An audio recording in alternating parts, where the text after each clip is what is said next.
finally here. It's fight week. Just talk to me about how you're feeling. A lot of noise this week about your fights with maybe other fighters, Buatsi, Callum Smith, but how do you sort of blank out that noise and just carry on as normal? Same as I always do. I'm very good at just blocking that noise, cancelling out the opinions of others. My only focus right now is this Saturday, which is a couple of days away. And then I've said publicly before this fight that I've got now has been scheduled, I've said publicly the fights that I want big fights this year. Bivol and Beterbiev are fighting in June, so that should be very interesting and have a big part to play again on the future. But again, as I said before, my only focus is this Saturday. I said to Tunde in that interview that I did with him that you remind me a lot about a throwback fighter, somebody who's no nonsense, calls it as it is. You could have got big money for sort of, not taking certain fights. You decided to take fights away from home. Where does this throwback mentality come from? Is it some of the old school fighters that you've been watching over the years? I feel like it's just me as a person, and I appreciate that as well for pointing out that fact. I've taken on the biggest fights possible. I fought world champions that no one else wanted to fight. I've gone away from home to do it. I've refused step aside money, and when I say step aside money, I'll be public with it. I got offered $1 million to step aside. $1 million to step aside, I said no. My stubborn mentality, that lion mentality in me said no. I see a prize, I'm going to go for it, and I'll continue to be the same. I'll do what makes sense for me and my career, because when my career is finished, it's on to the next. You're going to look at the next prospect. You're seeing Ben Whittaker come through, looking fantastic. I'm loving the highlights. I love how he performed as well on Saturday. Buatsi had a good performance. Even Azeez had a good performance. It was a good fight. So then, Ben Whittaker is very young in the sport, but again, he's not too young. I think he's 26, 27. So again, that's a potential fight that I could have down the line. There's other young, up-and-coming fighters that haven't even turned pro yet. So what's going to happen is when I finish my career, it's on to the next prospect. So I've got to do what's best for me, and that's having the best fights at the best time. Again, I've gone to Russia. I fought Beterbiev, and I'll continue to do that as long as I'm active. When there's world titles in the land, that's the fights I'm going to go for. What side did fight you on? Obviously, there's two fighters fighting on the 1st of June. There's Joshua Buatsi. We're hearing maybe even a stadium fight for the Buatsi fight. Callum Smith in Saudi Arabia. The doors are open, man. What fight is number one for you? Options. Again, I have a team. I would say I'll fight both of them. I promise you. But you have a team in the background for a reason. That help make certain decisions. Obviously, the final say is always mine. But again, there's people in the background that look at numbers. They look at. There's no denying. Globally, I bring the most attention. I get the most attraction in terms of numbers, and that's factual.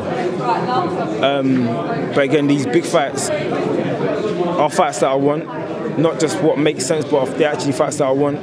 And I've said that as well publicly. But it's just about the right timing. I've always said this, look, Bivol and Beterbiev are fighting. If them both scatter, these big fights, if they're for world titles, it makes a fight 10 times better. That's just my opinion. Anthony, just out of interest, after the press conference, Joshua Buatsi said, listen, I recognise I'm from London, Anthony Yarde fights there. And when you saw that, what did you make of it? Because he said it in interviews as well, he said it with me. So when he recognises it, what do you make of that fight? I didn't see the interview, but who recognises what? He said in the post-fight press conference, he said he talked about Bivol or Beterbiev, but he also said I have to recognise I'm from London, so the Anthony Yarde fight is there as well. And he said it in an interview with me as well. Okay, yeah, and I've been saying the same. I went on Sky Sports. I looked directly into the camera lens, and I said, I do want to fight Buatsi. Hopefully this year. Well, not even hopefully. I want to fight. Yeah, it is hopefully. I want to fight him this year. Again, since then, the Bivol and Beterbiev fight's been made. That's an undisputed fight. So after them two fight, I'm sure that the belts spread again. So if me and Buatsi can fight for a world title fight, what a event that will be. And also when you see the amount of people that come out for Buatsi and Azeez, you can't help but think that Buatsi Yarde would be, no disrespect to Azeez, but 100 times bigger, 10 times bigger than that. Oh, 100%, 100%. But with the Azeez and Buatsi fight, again, I helped promote that fight as well. Again, I'm not a silly person. I will talk at the right time. I don't lie, but I will talk at the right time, and that is a fight that I definitely want. Again, I know Dan Azeez, but I did say publicly that it will be better if Buatsi wins. Because it creates a bigger fight. It's been brewing for a while as well. But yeah, bit of patience. The fight's gonna happen, 100%.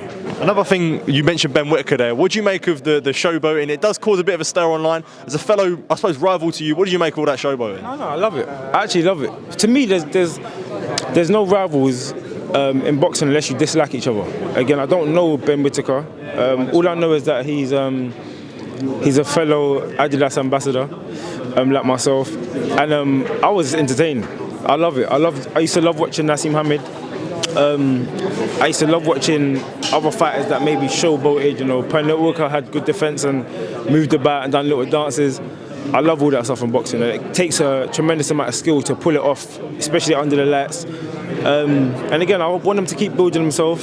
I see online that his social media grew, I think, almost 200,000 followers in a matter of 2-3 days. That shows you the power of taking the risk that he's taking, because showboating is a risk. Is it disrespectful, would you say? Absolutely not. Absolutely not. How can it be disrespectful going out there and showcasing skills? That's not disrespect. Disrespect people do sometimes at press conferences, cussing each other's mums and bringing in family. That's disrespect.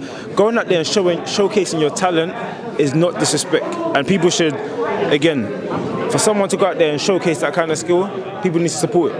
Anthony, just quickly, Usyk, I know you're a big fight fan. What do you think about that cut? As a fighter, you must, if a fighter you're up against had a cut like that, you'd look to target that. Do you feel that that's a big glaring weakness for Tyson Fury heading into the fight? And does it change your pick at all?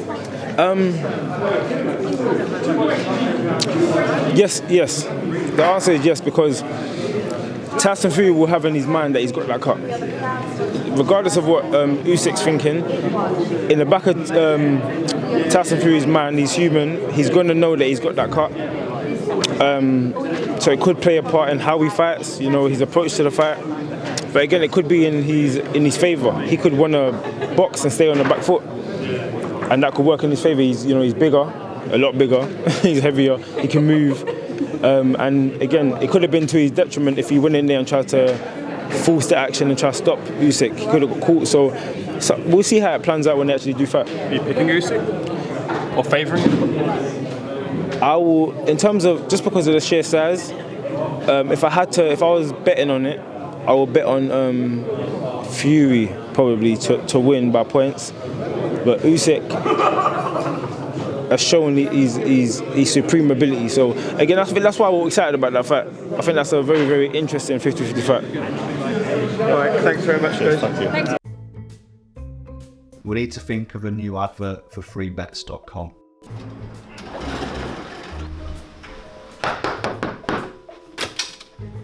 Get your best betting offers from freebets.com. Yeah, that'll do.